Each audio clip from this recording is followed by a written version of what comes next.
Plus, you two young pups are doing journalism just now. I graduated in journalism 15 years ago, and I've already become jaded and dropped out of it. So, I'm coming at the other end as you guys are getting in. So there we go.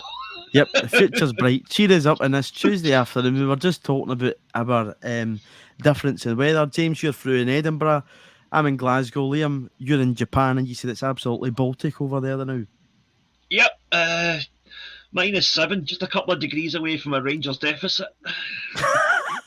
Only the two to go, and hopefully more. Aye. It's 1 week, as our tagline says. It's 1 week until deadline day.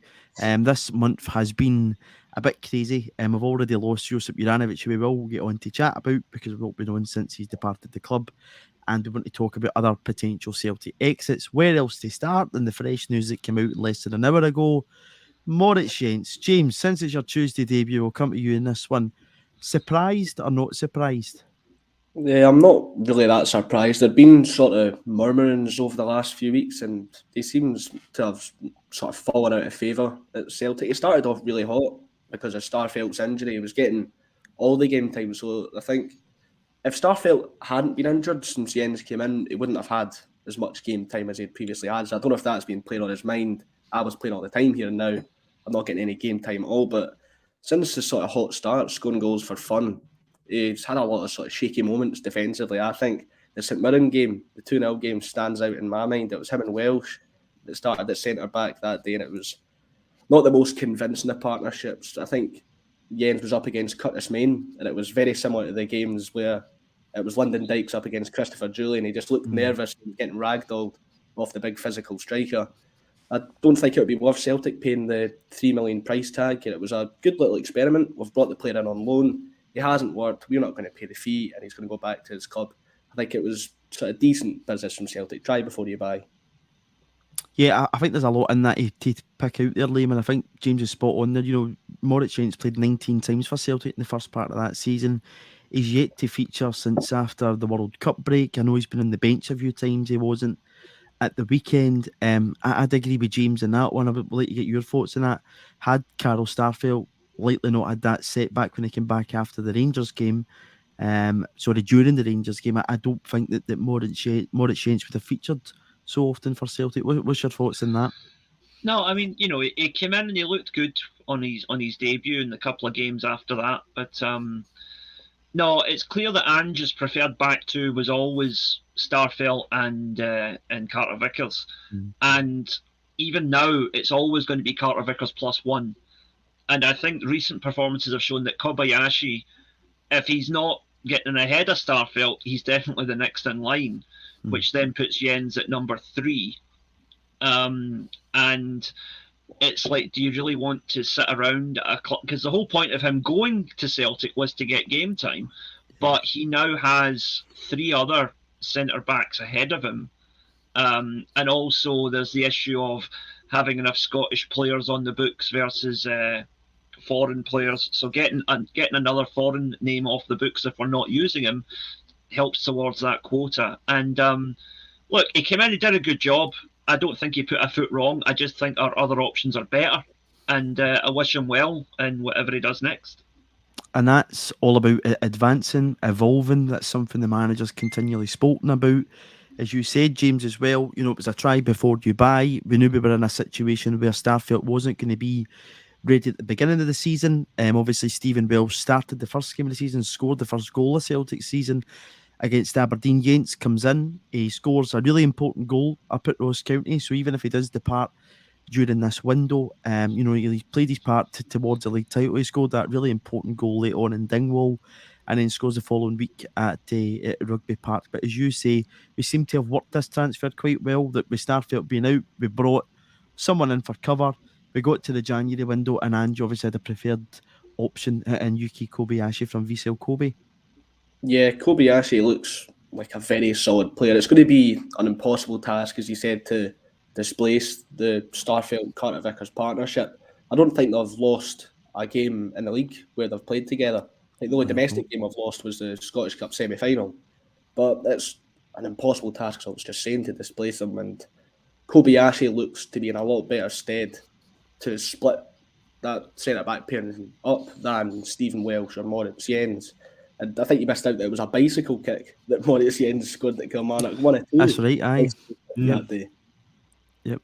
Giakoumakis were the other one. No, absolutely. It was two good goals, important goals, as I say. But, but when you have Carl Starfelt, as you say, Liam, looked like the first choice pick, it was always going to be difficult to displace him. It just looks as if it probably is best for both parties here. We're obviously talking about the report that came out about an hour ago, saying that Moritz Jens is likely to have his loan deal cut short at Celtic and return to Lorient in France. I think there's possibly some Bundesliga clubs interested, and there might be some also offers from France. But it's an interesting one. As I say, I think Celtic have kind of worked this transfer quite well, and it also indicates possibly, Liam, we saw Busenlavo come off the bench at the weekend, that the manager's probably more keen to try and bring somebody in from the B team than he would be to have a lone player who might not be willing to pay the fee for at the end of the season in and around the squad.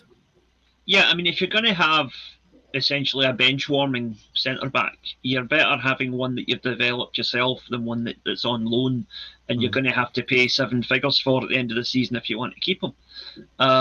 Lawal has looked good at the B team level, but that is the B team level. Although don't say that to Aberdeen today, But the thing is that it's better all round from a financial point of view, from a player development point of view, to have, if we're going to have a centre back sit on the bench, it's better that it's Lowell or Welsh than it being Jens, because that doesn't work for him and it doesn't really work for Celtic either. Yeah, that's it, and it builds into quite a interesting picture here, as we say. Cameron Carter-Vickers, as you say, Liam, is really the sticker in that back four. Starfelt, he's has been an important player for Celtic. Kobayashi's came in, looks like he's going to be favourite to play that left-sided. You've obviously got Stephen Welsh still at the club. Bosenlawal came off the bench at the weekend. So James, I'll throw this one over to you. Do you think the club will still be listening to offers for Stephen Welsh, even if Moritz Jens heads back to France? I think it's a really tricky situation because the club seems to have a lot of trust in Bosenlawal. They rate him very highly, as we saw with him coming off the bench against Morton. But I think Steve Welsh, he's got a lot of attributes to offer to this Ange Postecoglou system, like his passing and his distribution from the back. It's important to the system we play.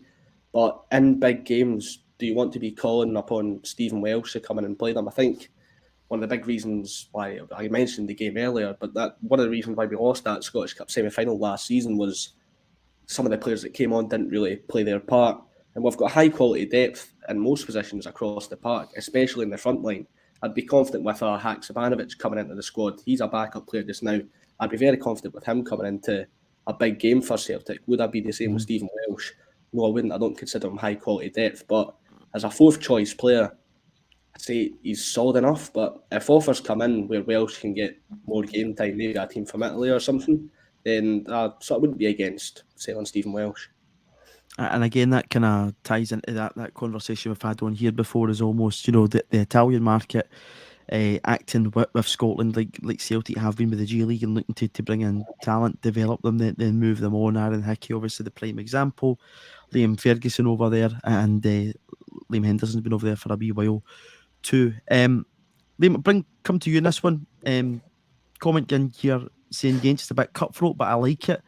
Is it big club behaviour at last? What is your take on that? Do you think in previous years Celtic would have maybe, just kept Jens until the end of the season because you've already got him in the building, try and keep him around the place? Or is this just a sign of a manager who really is ruthless? I don't think it's so much ruthlessness as it is preparedness. I think if Jens had been in the door in a previous manager's time, I don't think we would even went for Kobayashi, because the board would have said, "Oh, you've got a perfectly good centre back there already, and you've got Stephen Welsh as the backup." But the fact that Ange went out and signed Kobayashi because he clearly saw him as an upgrade on Jens and possibly even Starfelt, that speaks to this "we never stop" mentality, constantly moving forward, constantly striving for better, and it's really good to see that.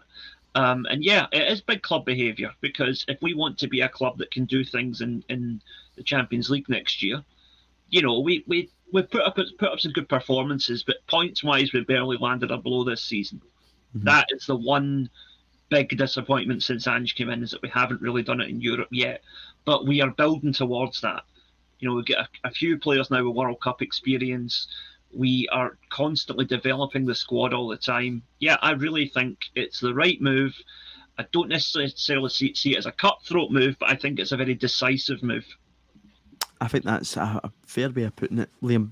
To bring in a comment here from Martin in the chat, he's saying that Jensen's spell with Celtic will have benefited both Celtic and the player himself as he gained some European experience, which will have got him noticed by other clubs. Good luck to the lad. And Gary Oliver coming in here to say that he thinks Stephen Welsh stays now that Jensen is heading back to his parent club. It's an interesting one, James, because Liam mentioned there, Celtic always want that quota of homegrown talent for whenever you're entering European competition.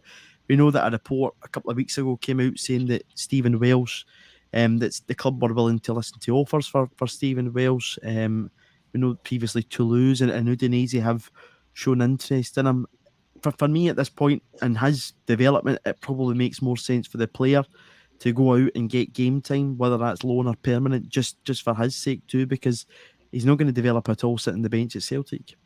Yeah, and I think for the sake of the Scottish national team as well, we could really use some central defenders there. And we've seen how effective it's been for some of the defenders coming from our league going over to Italy, a league that's sort of world-renowned for the defenders that play over in that league. Josh Doig has gone over there to Hellas Verona, and he's been an absolute blinder linked with Inter Milan. Aaron Hickey got a big move to Brentford in the summer after he shined over in that league. So Stephen Welsh, he'll be thinking, I could have a similar sort of resurgence. I don't want to be... I know he's a Celtic fan. He might be perfectly happy with just being at the club. But if he's got a bit of ambition about himself, perhaps a move away to a league like the Serie A could be the way to sort of push on his career. It potentially could be. Pete coming in the comments here to say he thinks that Welsh has a lot of potential, but we'll not see it realised until he's left in the bench. So yeah, a different chat there coming in about our centre half options at this point in time. But Liam, as someone who lives in Japan, watches J League football, Yuki Kobayashi, he's been absolutely excellent the past two games that I've watched him, and I think he's only going to get better. Last week when I got the chance to speak to the manager, I'd asked him about Hatate and Maeda, since it'd been a year since he'd came into the club. He came away with the line that what excites him is they're only going to get better, and I think Yuki Kobayashi is also in that conversation too. Yeah, well, when on the day we signed Kobayashi, I said on Celtic Down Under, and I'll say it again, within the next year, Japan's first choice centre back pairing will be Kobayashi and Itakura. That's the future for the Japanese national team, and that will obviously benefit Celtic as well. Yeah, and I remember you said that Itakura's still at Gladbach, isn't he, at this point in time? I believe so, yeah. And actually, I think we got the better player in getting Kobayashi instead of him. Itakura's a great player. Kobayashi's a wee bit younger and a wee bit faster, and I think he has the potential to develop into a more well-rounded central defender. Yeah, and a lot of people had noticed that Kobayashi was a player that was quite happy to play the ball out for the back. He had great, stats in that too, and just looked as if he would fit the mould of Celtic. Obviously, we were linked to Itakura last summer, and again, could have been all very different. Maybe had he come in the summer, James might have not come in. We might have not sort of bought Kobayashi. You just never know. In terms of other outgoings, James, I've spoken there about Stephen Welsh and Moritz Jens, Yusuke Ideguchi. As far as I know, Celtic, I think, are still trying to get a deal for him to move on, which again is going to be much better for the player. He's not featured at all for Celtic this season. I think when we signed the three players from Japan last January, Maeda and Hatate, I think we had a lot of confidence about, but the sort of unknown quantity there was Yosuke Ideguchi. No one really knew because he had been at Leeds before that and it didn't work out. So we're thinking this is a real gamble and it's not worked out, to be perfectly honest with you. I think a move back to his homeland could be on his horizon. I think that's been the teams that have been linked with him, but he's never really got a chance.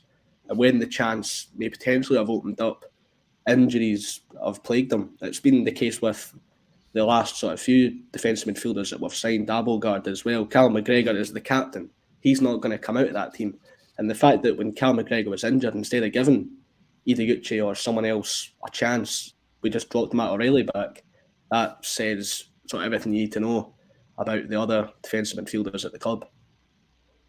Yeah, that's a really good point, and that's, you know, a bit of our season, James, that I thought that Celtic might have tried out either Abelgard in there, or if it was going to be Ideguchi's chance, he would get that chance, and as you say, Matt O'Reilly went back into that position. Liam, what's your take on this whole Ideguchi scenario been? Because as James says, you know, he'd been a player who'd already played in British football. It didn't quite work out at Leeds United.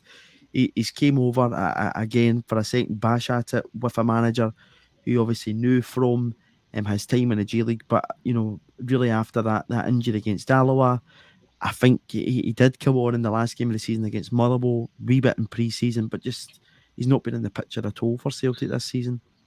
I feel really sorry for him, because it's the exact same thing as what happened at Leeds. You know, came in, looked like a good prospect, got a bad injury and never really recovered from it. Ended up going out on loan to a couple of teams in Europe, and it didn't work for him, and ended up back in Japan.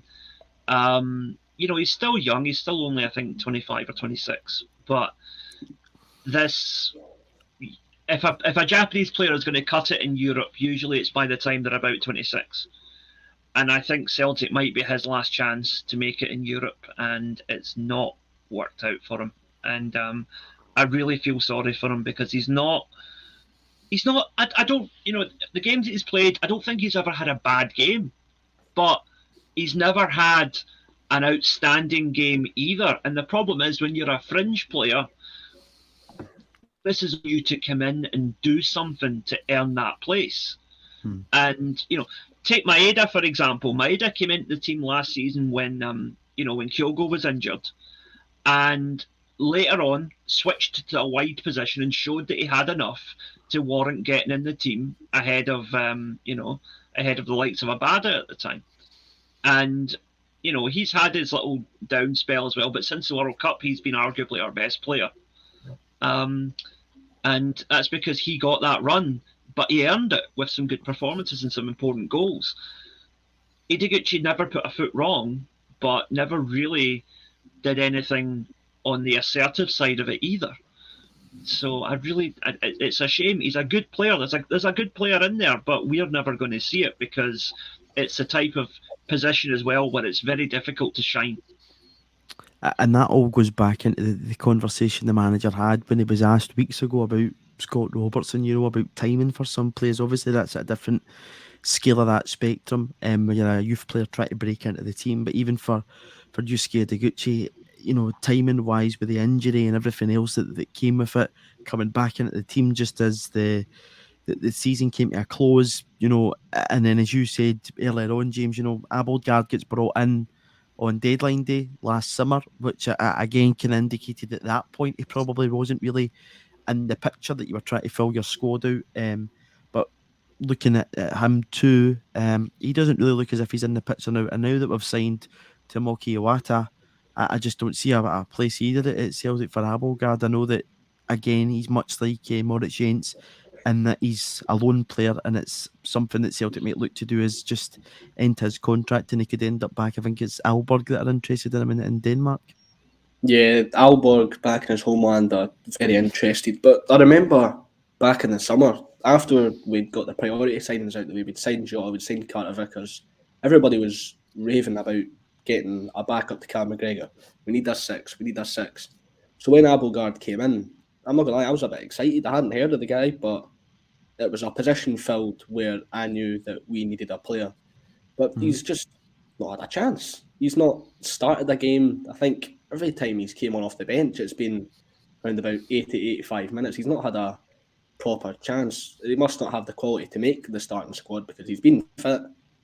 He's not had any injuries. But again, even like I said earlier, even when Cal McGregor was injured, he didn't get a chance. Matt O'Reilly got dropped back. So it's been a bit of a tough spell for him at Celtic, so perhaps a move back to his homeland, some familiar surroundings, will do him the world of good. Yeah, and again, his football's been disrupted with the the situations that went on at Rubin Kazan. It's why Celtic managed to actually get him in. I'm sure he'll probably be hungry for the chances to play regular football again. And, you know, just to look here at Abelgard, Liam, 6 Premiership appearances and he's a total minutes of 67 minutes. 2 Champions League appearances, 60 minutes. 1 in the League Cup, 29 minutes. So it's 9 appearances for Celtic, 156 minutes, which isn't great reading. And again, probably much like Ideguchi for me, yeah, he's not had a great chance to come off and shine in games in terms of his game time, but he's never really been a standout. And I thought in the game over in Leipzig, which is the bulk of his minutes, he came on for 52 minutes, was the chance to really step up, and he just didn't. And much like Ideguchi, just doesn't look in the picture at all. No, again, it's the same problem as Ideguchi. The onus is on the player to earn that place, and just hitting the base level is not enough. You've got to go beyond that. You've got to do something special, and we've not seen anything special from Abelgard or Ideguchi, unfortunately. No, but we've not. In terms of this as well, do you think that both Abelgard, I'll ask you this, Liam, and Yents have been those kind of stopgap signings until we wanted to wait till the January to bring in the likes of Iwata and Kobayashi? Do you think that planning was already done in the summer and we knew we just needed to get a stopgap in?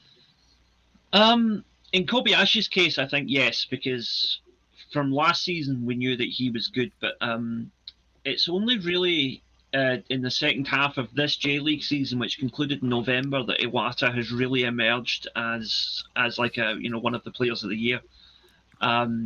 So I don't know how long ago that was in the offing. I mean, in the press conference we did with Iwata, he said that he first heard of Celtic's interest in November.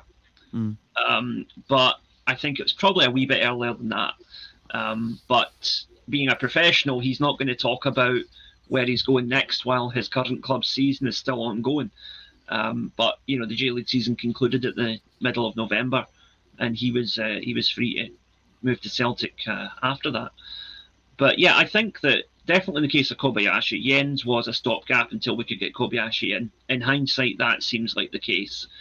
Not so sure about the whole Abelgard thing, because at the end of the day, we already had McCarthy and Ideguchi who were supposed to be filling that role and hadn't. I think Abelgard was another throw of the dice, and that hasn't worked either. So then we thought, right, we'll go and get Iwata. And, all right, it was against Morton, but he looked decent when he came on. So hopefully he's done enough to show that he's the man now to be that backup for Cal Mack. Absolutely. And more game time, I think, will help him. Obviously, we're away to Dundee United this weekend. No fixture card midweek, and then we've got that game against Livingston next Wednesday at Celtic Park. It might be a good wee time to rotate and possibly see Iwata in one or two of those games. It almost seemed lame as if the chips were down eventually, and I said that's the player that I want, go and get him. And Abelgard, James, do you think it was possibly a case? It was the third signing we'd brought in from Rubin Kazan in the space of a year, that we just went back to a kind of tried and tested club that we obviously brought Karl Starfelt and Sead Haksabanovic from, had previously did business. And as I say, it almost looks like a kind of stopgap, because in Iwata's case, Ange said just after we'd signed him that they came on apart the presser. But when I'd asked him, about the impact he wants to make, he said he was a player he was really keen on bringing in, Liam, and it was almost a kind of, it wanted to be respectful towards Yokohama and not taking Maeda and Iwata both together so quickly.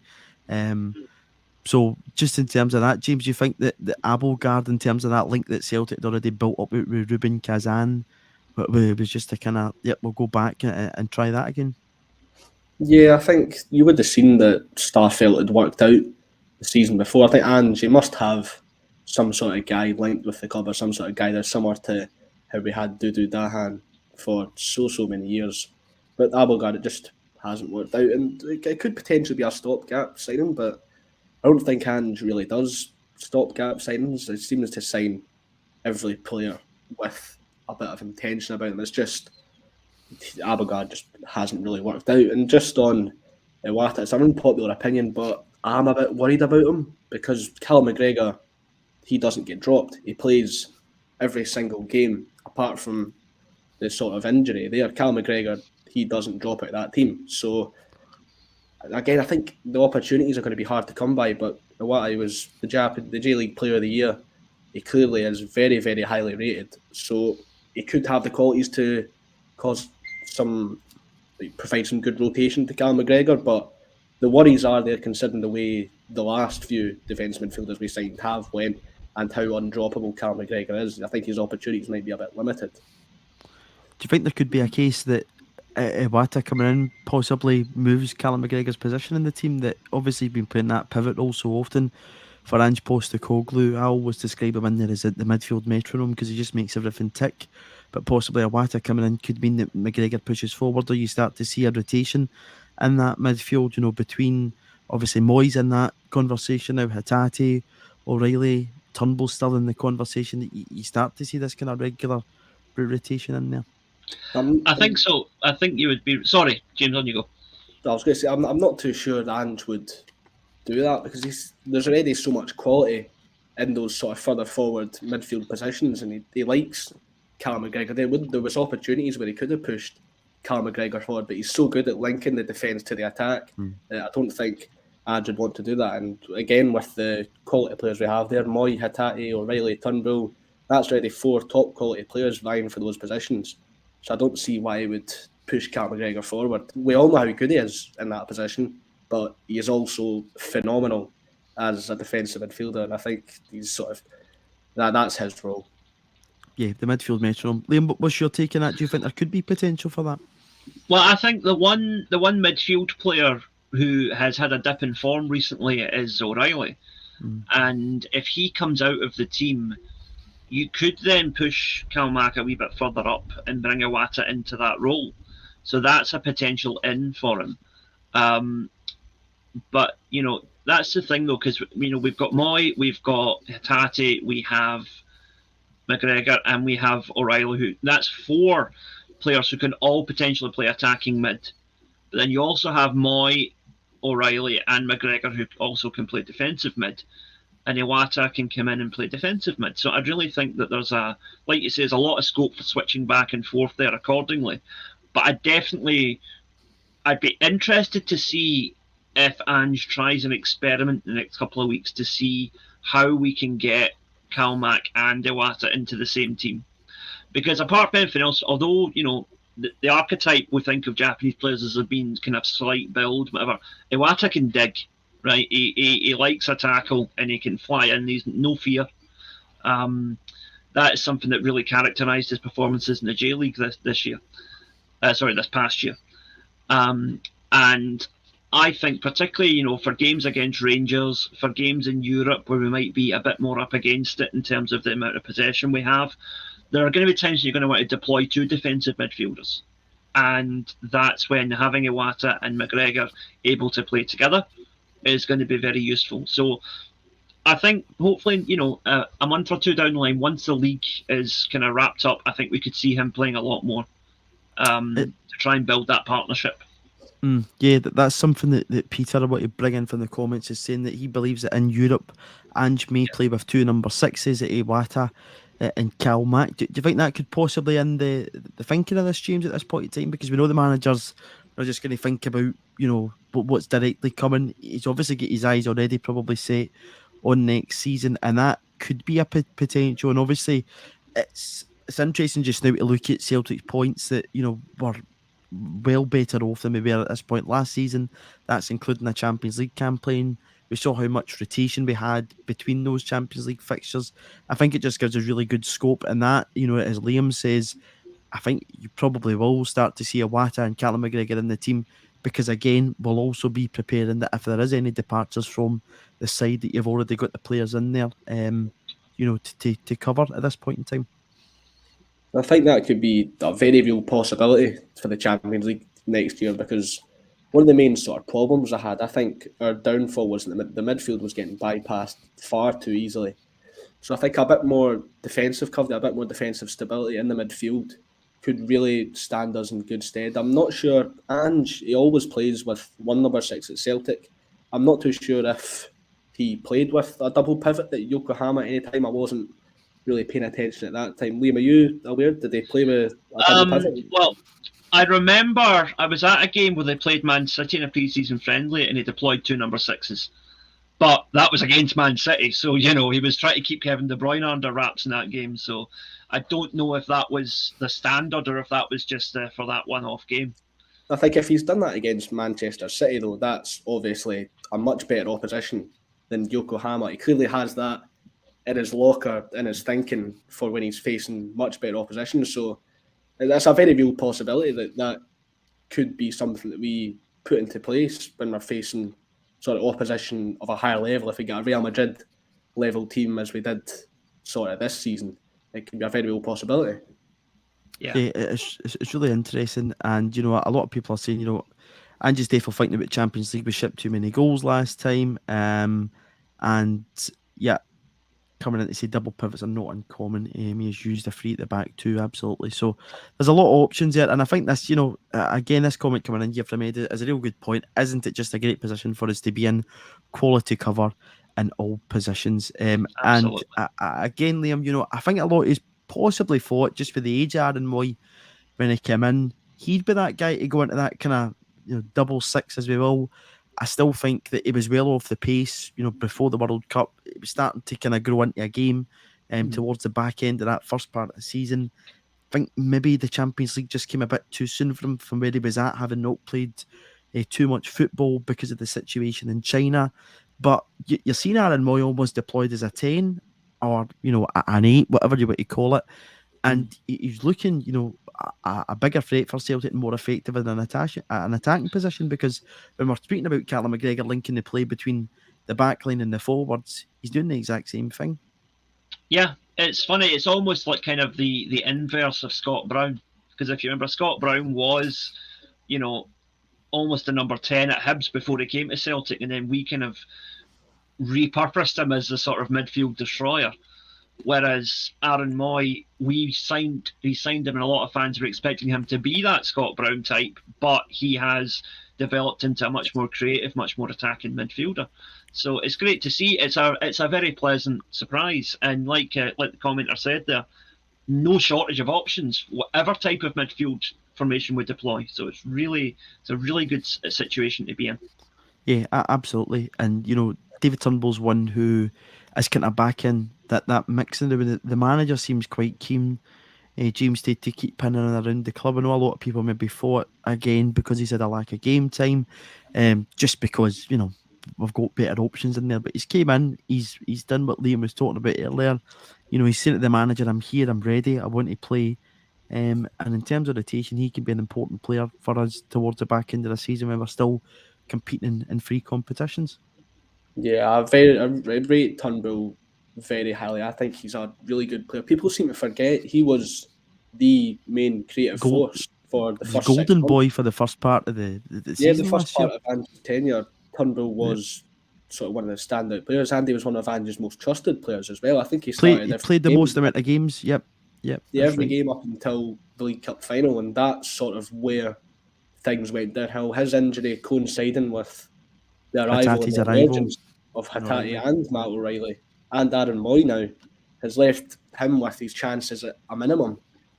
He's getting some more opportunities recently, but we've got to think about it was Greenock Morton. Rotation was going to happen there. He's a very good player. He's excellent to have his depth. To have David Turnbull as a depth player is phenomenal. I was speaking about the quality of depth earlier. That's another testament to it. But I think he's too good to be a backup player. I wouldn't be surprised if moves come in from the summer. The same way Giakoumakis, he's too good to be a backup player, and the offers have come in for him in January. I can see a similar sort of thing happening with David Turnbull in the summer because he's too good to be a backup player. He could start anywhere. I think even at sort of a lower Premier League team, they could sort of come in and get him. It's interesting. Liam, what was your take on that? I quite like David Turnbull, but I just don't think at this point, he's anywhere near really the levels that we're getting out of some of the other players at the club. And, no disrespect to the opposition in St Mirren and Morton. It's a bit too early for me to judge where he's at this season yet. Yeah, I do think that it's well, as we mentioned before, I think it's a case of a good player, but maybe at the wrong time. And also, there's the fact that Turnbull's age, he's going to be hitting his peak round about the time the next World Cup comes around. And it is going to be a 48-team tournament. Well, it's a 48-team tournament. If we don't make the next one, we never bloody well, I'll tell you that much. But, he has had limited game time at international level, despite being one of our best midfielders, whether he's playing for Celtic or not. And that is something that he, I think, will want to consider, because he's the sort of guy that, even at this young age, he should have, 25, 30 caps for Scotland by now. He's that good that he should have, but I don't think he's even got half that. And it's no right. But unfortunately, we live in a bit of a situation here where the Scotland manager does seem to be a bit old school in the terms of, like, I don't care how good you are, if you're not playing first team football, you're not playing for the national team, which seems really, really backward to me, but that is kind of the attitude that Stevie Clarke has. And so I really do think that Turnbull, if he wants to realise his Scotland ambitions, might have to go elsewhere, as much as we hope he doesn't. I'm just having a wee look here. 25 games this season, which is, probably more than I expected him to have actually played. 4 goals, 5 assists. He certainly played his part. As I say, the manager seems very keen on keeping them in and around the club. Again, you don't know if there's planning in place, if players are going to leave the club or whatever else that, and again, Aaron Moy is a top quality player. He won't last forever and whatnot. So there's a lot of things to weigh up when we're talking about that. But at this point in time, as you say, James, he's a great option to have in there as a squad player, a great rotation player.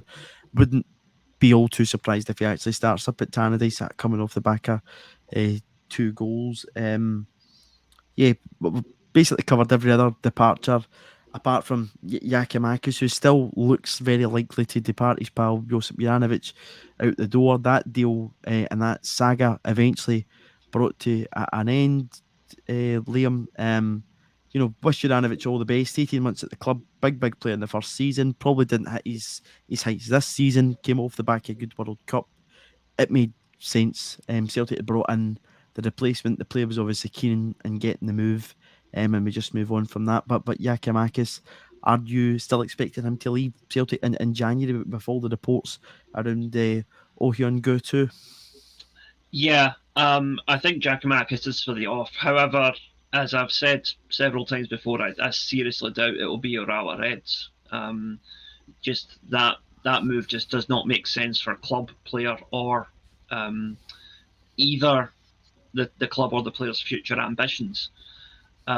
Because from an international perspective, playing for Greece, if he moves to the J League, unfortunately the prejudice is that that's going to be perceived as kind of semi-retirement, and Urawa will not spend that much money on, with the greatest respect to Yakimakis, a Celtic backup, which is what he is at the moment. So if they're going to spend the type of money that we want for Yakimakis, they're going to want a marquee signing. And they will realistically, they'll get better for cheaper if they shop elsewhere. That's interesting. I think that the move to Sampdoria, which has been rumoured, would suit Yakimakis a lot better, even though there's a possibility that will be Serie B next season because Sampdoria are mince at the moment. But even then, you've got to argue that even playing in Serie B, with the biggest club that will be in that league, and chances are they'll come straight back up the following year, I would think, because Sampdoria are a massive club. That's going to get more noticed for the Greek national team than playing in Japan is, unfortunately, even though I think the standards are similar. It's just a case of exposure, and less people in Europe watch the J League than watch even the lower Italian leagues. So, yeah. Yeah, it's interesting. I know his international boss, Gus Poyet, had a bit to say about it in the press over the weekend, saying that Yakimakis isn't getting enough game time at Celtic, and no matter what team he goes to, he'll still pick him for the international team. I don't think stuff like that really helps Giakoumakis. You know, he's international manager, weighing in the argument, even though he's obviously been asked the question. I just don't think that helps the player at all. James Ange hinted at the weekend, you know, he wasn't in the bench. We knew he'd returned to training. He came out with that line, you know, he's got a few things going on in the background. You would expect possibly, you know, by Friday or at some point this week that that Giakoumakis will probably be for the exit. And again, Celtic have acted quickly to bring in a replacement who almost fits the same type of profile as Kyogo, which is quite interesting because a lot of people would have said going for Chogu Sung that we were going for a player who was in the same kind of similar mode to Giakoumakis, a big striker and whatever else. But Oh Hyun-gu looks very much like a kind of Kyogo 2.0 just in terms of, you know, the way he likes to get in behind players. He is pacey, he likes to press, and he seems to be that kind of similar fit to Kyogo. Yeah, I'm hoping we'll have the signing of O wrapped up maybe even later on today, maybe even during the last sort of 20 minutes of this show. I think it was on the I've BBC. got the notifications on, don't worry. If it comes we'll get it. I think it was on the BBC. I think he was supposed to be in the South Korea World Cup squad, but they gave up his space to Son Heung-min, who his position was in jeopardy with that facial injury, but he gave up his place. I don't know if that's a good thing, if it shows how selfless he is, he'll give up the opportunity, or if perhaps it shows a lack of ambition, but it's a story to report anyway. But when you look at the fee, a £2.5 million fee is the one that's been reported. It's sort of a similar fee to what we paid for Joris Giakoumakis, and if he can provide a similar sort of goal return to Joris Giakoumakis, I think he will be a welcome addition to this Celtic team. But just on Joris Giakoumakis, I think we're all just waiting for the end of the saga, the same way we were with Juranovic. As soon as Alistair Johnson came in, we knew Juranovic was off. We're now linked with Oh Hyun-gu, who looks very, very close to joining. So we're all just waiting for Giakoumakis to go. And as Liam mentioned earlier, I hope it's not Sampdoria, because Samp are absolutely garbage just now. And he looks like if he goes to Sampdoria, he'll be taking shots into Gigi Buffon in Serie B next season. But Giakoumakis, he's in the latter stages of his career. He's been a journeyman striker the majority of his career, and you can see him wanting a final payday. He's just had a child, and this is the prime of his career. He's playing the best football he's played his entire career, so he'll be wanting to be playing consistently as well. And as you mentioned earlier, Gus Poyet saying in the media that he's not playing off isn't going to help Giakoumakis' case at all. So he will be wanting to get a move where he'll be playing consistently. And if he has to go to Sampdoria in Serie B, then so be it. Yeah. See, just to take up that point, that the Gus Poyet thing, I actually think that there was maybe I'm reading too much into it, but I think there was a kind of a hidden message in that. Poyet emphasised how important it is. He said he always tells players the importance of choices and making the right choices at the right times. To me, I think that was him saying, if you go outside of Europe, you're not getting a game. That, to me, was what he was saying. Like, stay in a European league where I can keep tabs on you. I think it's more of a hint, you're not playing enough. Go aye. So you think there's nudges and brown envelopes going on? That would be the only thing that's... Your words, not mine. I'm just saying. But again, you know, we were talking about a striking situation. Again, the weekend once again proved that he's just hit 20 goals for the season. I've got him in my mug right here. That this man is in incredible form, Liam. And you know, we've had him fit for the full season. I think he'll hit 30 this season. Teams are struggling to cope with him. Well, if there's one thing Kyogo's good at, it's making a mug of people, isn't it? Very good. I'm going to copyright that one. Aye, that's it. No, he's been sensational, and that's the thing. Even when people were saying, "Oh, he's not quite what he was last year," it's like, what exactly was he doing wrong? He was still scoring goals. He was still playing well. You know, you can't take every chance you get as a striker. That just never happens. And you know, if Kyogo misses 5 chances in a game but he takes 2 of them, that's still more than we want from any Aye, very good, Paddy. Thank you. No, we, Basil that's Brush is in the comments. Aye. I'm here all week. That's more than enough for a striker. If he takes a couple of chances, that's all you can ask for. And I think Kyogo has been doing that and doing that consistently. No, absolutely. James, he looks unstoppable. I really hope that no injury comes his way because, as I say, I think he'll hit 30 goals easy for Celtic this season. Just the form that he's in. And he's going up to a venue at the weekend that he hit a hat-trick at earlier on in the season in the 9-0 victory. So I'm sure he'll be fancying his chances of getting in the score sheet at Tannadice again. Yeah, I remember his second goal at Tannadice was an absolute scream. I remember he was holding his head in shock as well. He couldn't believe it. But just on his form just now, I think he's on par with his form when he first came into Celtic. He's absolutely flying just now, but he just can't seem to get a hat-trick at the moment because Ange always subs him off when he's on a brace. He always subs him off when he's on 2 goals, but he's an amazing player, probably my favourite player at the club. And just like Liam, I was in the exact same boat as him. I was stunned when people said he was out of form, just coming in from the break. I believe he was top scorer in the league at that time as well when people were calling him out of form. He's equalled his tally for last season already. And if he stays injury-free, he can easily crack 30, maybe even 35 goals this season. Oh, there's a big call. 35 goals, James. I'm going to be 30. Somewhere between 25 and 30, but I think he should hit 30 goals. And Liam, I saw a stat, in terms of goals in Scottish Premiership this season, Kyogo's in 17, Lawrence Shankland behind him with 1, but when you take penalty kicks out of it, it's Kyogo in 17 and Shankland with 7, which again shows that he doesn't even need that added extra in his game. Aye, but if you take penalty kicks out of it, we'd be about 25 points ahead of Rangers at the moment. So true, yes. No, that's the thing. It's about creating chances as much as scoring them, and Kyogo is getting into those positions more, which is why he's getting more goals.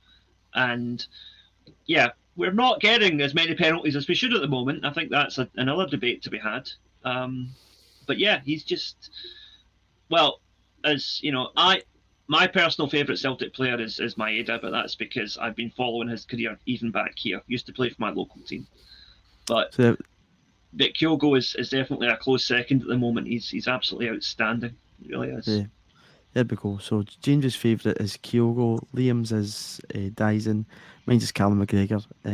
I've been Callum's big fan of Callum ever since he was 14, so I can't run away now when he's edging towards the old testimonial. I think that'll be next year, so that'd be quite interesting to see what happens with that. But Callum McGregor's man still. But yeah, Kyogo's goals are outstanding. And Liam, are you surprised that we're going with a striker almost who's in a similar kind of mould to Kyogo? Or again, is that just that kind of, I don't want to say blueprint, green print of how we want to play football? But the thing is, though, if you actually look into it, just because he's an Asian striker and he's of a similar build, people think, oh, he's another Kyogo. But there's more to his game than that. He can hold up the ball, I've noticed as well. Aye.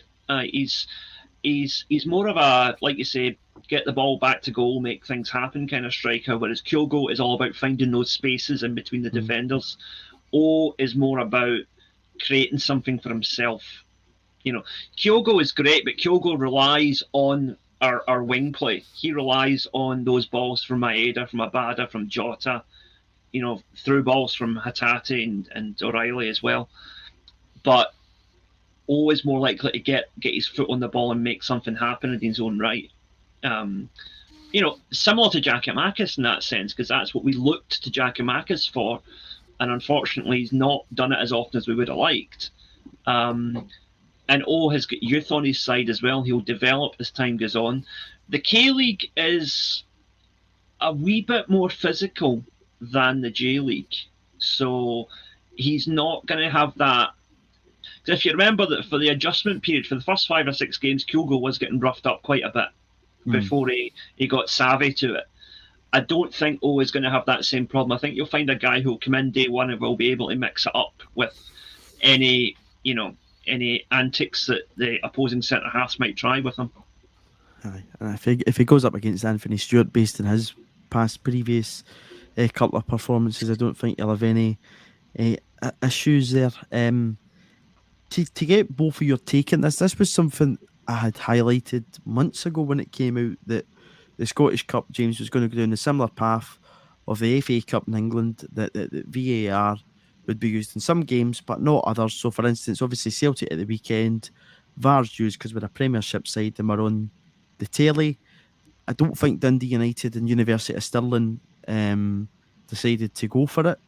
Had they went for it, Dundee United would have had to foot the bill, or they would have the bill. And obviously last night, Darvel, 5 divisions below Aberdeen, no VAR. You know, and a lot of people looking at it, I don't think it was a penalty in the Celtic game at the weekend with the handball by Efe Ambrose. I just don't think it is. And last night, I thought Darvel were well worth their win over the Dons last night. But, you know, Jim Goodwin could potentially be facing the sack, rightfully so, for a terrible run of form. But, you know, the offside in the game is just baffling at how that's choked. Oh, aye, how that's choked off, I don't know. But just in terms of the whole balance of it, for me with VAR, take the decisions out. To me, it's an all or nothing, as Small Faces would say. Either have it for every single game or don't. I think you'd be just better saying it's not there until maybe the semi-final and final stage, or just not at all in the competition with the way it's been working. Yeah, the VR debate's been raging on for so long. It's not fair to give some teams VR and some teams don't have VR in the Scottish Cup, because the money for some of those lower teams as well is incredibly vital to their sort of survival. So it's really not fair, and you could perhaps even argue that it might be fair because how terrible VAR has been just on the penalties against Morton. I think there was 2 penalty calls there, and the referee got both of them wrong. It was the first one, it deflects on the Ambrose's hand. There's nothing he can do about it. That's not a penalty, and I think everybody, even most Celtic fans, are in a unanimous agreement that wasn't a penalty. But there's a call a bit later on in the game, it might even have been the first half, where Ambrose is sort of sliding down. I think Abad has the shot, and then it hits his hand. I think that was more of a penalty than the first assist, and the referee didn't give it. It's just inconsistency.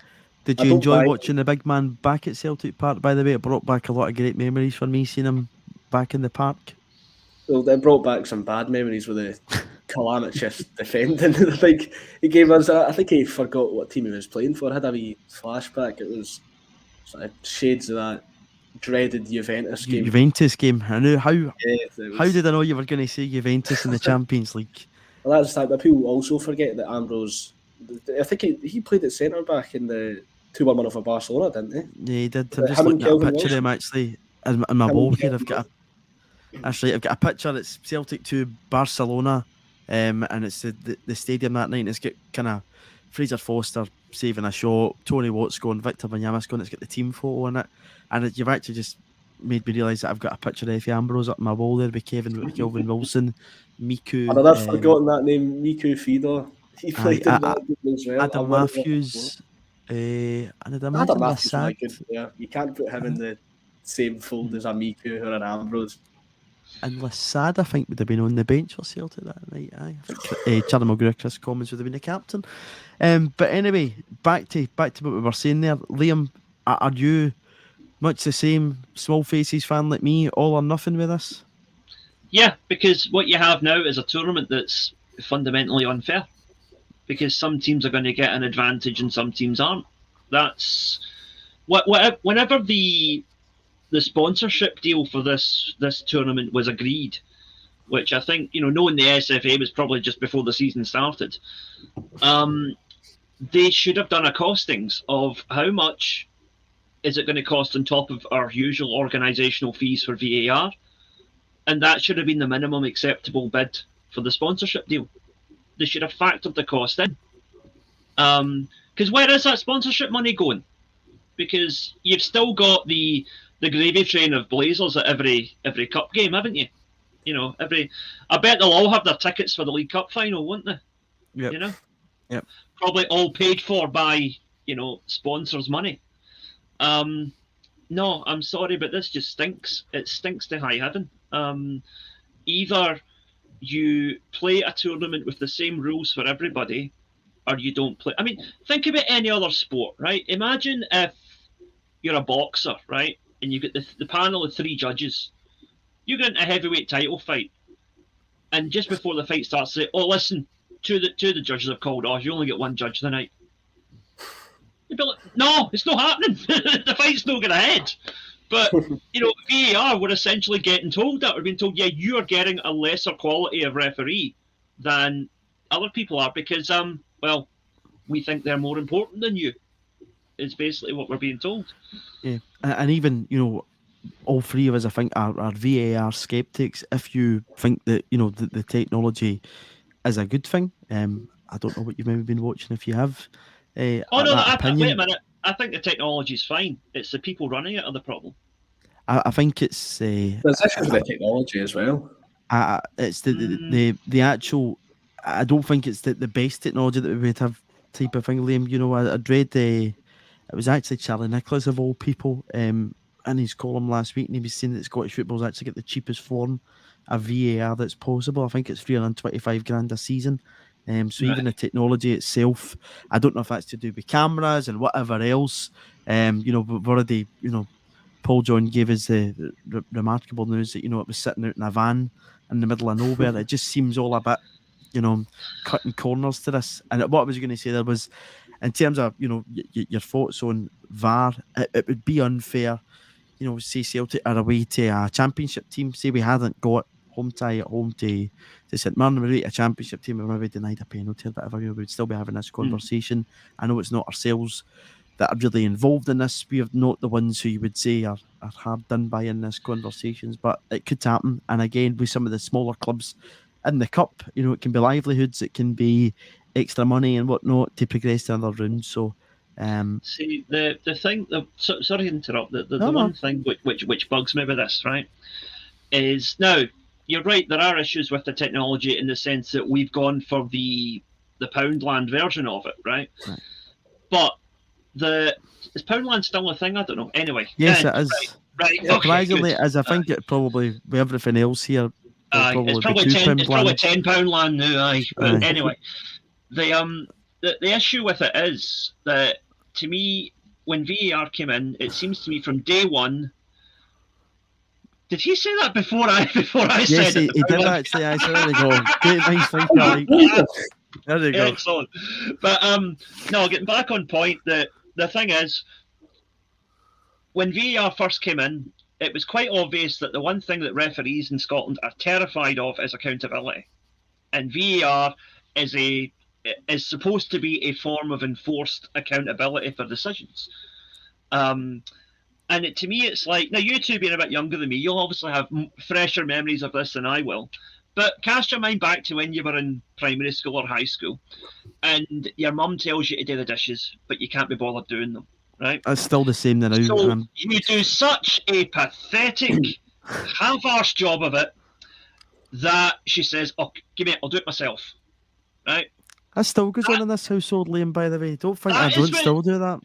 But that is what the referees are like with VAR. They are deliberately running it into the ground so that fans are going to say, "This VAR's rubbish, scrap it." That is what they're pushing for. To me, it's been that way from day one, from the moment that those dodgy decisions Celtic had against Hearts. It has been obvious they do not want VAR to work. The will is not there to make it work, and it's like, let's just keep having one goof after another, so eventually the fans will get sick of it and demand that it just go back to the way it was before, and they can go back to their wee confab at the lodge and run the leagues as they see fit. And so many people had warned, that it would take the derby game for everybody to really be an uproar about this, and there it was. It eventually came. And there's so much we can talk about it, but just in terms of the Scottish Cup, I don't think it's fair at all. And even going back to, if you both remember the offside at Fir Park with Jota, there was a similar sort of position. I think it was Kevin Nisbet. I actually might have been at Fir Park a couple of weeks back, and the camera's bloody closer to Easter Road than it was at Fir Park. So, you can't, but you need to give people a chance, even though the people that are making the decisions don't, I think, want a chance in this, as you say there, Liam. But where the technology's rotten, starting with that, everything else is just poor. We've bored young James that much about VAR that he's cut off and left us there. The hour's up, but I just want to get your thoughts on this lastly, because I wasn't on last week. I found it really, really interesting last week that when asked about Matthew Anderson signing the new deal, Liam, the manager, spoke about 6 to 12 months. There's going to be a more than one kind of B team player coming into the side. Bosun Labo comes on at the weekend. That's something that's quite exciting at this point in time at Celtic too. We've obviously spoken about outgoings at the start of the show, the possible arrival of O'Hyun Good, but in terms of B team players, it looks as if there could be a few in the mix.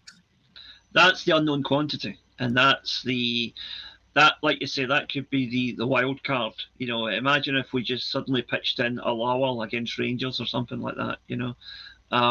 So many Celtic greats of the past have come in from the youth team or the reserve team and done magical things in an important game, a cup game or a derby game, and that's been the springboard for them. And if one of these current B team players could do that in the next year or two, that would really be a wonderful thing to see. Yeah, it would be. It's something that I'm looking forward to. I think he's back there. He's there.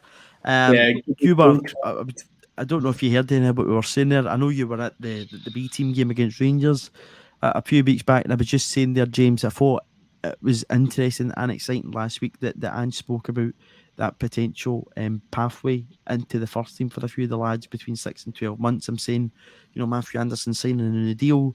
Big Bosun Labo coming on at the weekend. We've obviously seen Rocco Vata make his senior debut away at Easter Road. The future looks bright for a couple of these lads. Yeah, something I've been ranting and raving about on the podcast for ages, that there's not a clear pathway. And Liam touched on it earlier on about the homegrown quota. We're hardly going to be able to fulfil it if we're not giving these players an opportunity. Guys like Matty Anderson is very sort of highly regarded and spoke very well of him, said he could see him in the first team in the next few years, which is encouraging signs. But I've mentioned on the podcast before, I think the only promise that Ange hasn't fulfilled that he made at the start when he first came in was that he was going to give young players a chance. I don't think he's done that enough, but we've seen improvements this season. We've seen Rocco Vata get a chance, Bosun Lawal get his chance. I think he could have more of a chance. I just want to touch on Bosun Lawal here. I think he's looked far and away the best player in the B team. I think he's a big lumpy boy, yeah. Yeah, I think I said in the Acsom chat after the B team game that it reminds me of Van Dijk, when in the same mould of that Van Dijk looked too good for the league, where he was sort of driving forward and becoming an attacking player because he was that good. I'm not saying Bosun Lawal is the same level as Virgil van Dijk, but just the way he plays in that B team, he is controlling everything because he's too good to do the defending now. He is everything in that B team. And I think the chance will come soon enough. Several people I spoke to about that B team game said that. They said that Lawal absolutely ran the show. I wasn't there myself, but that's what you've said there is backed up by pretty much everybody I spoke to who was at that game. So it takes a special kind of standout for everybody to kind of come away with that same conclusion, You've heard it here first. I'm sure it's already been mentioned on the pod beforehand. I wasn't able to get along to the event on Friday, but I'm sure Paul would like me to pass on my thanks to everybody who attended. I'm sure it was a great night.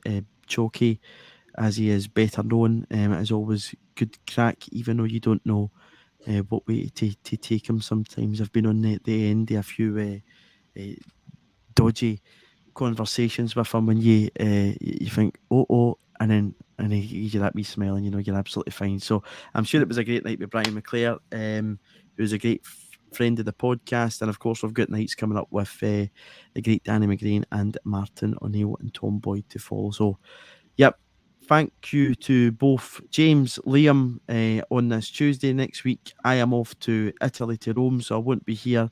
I might catch you later on in the week, so ciao for now.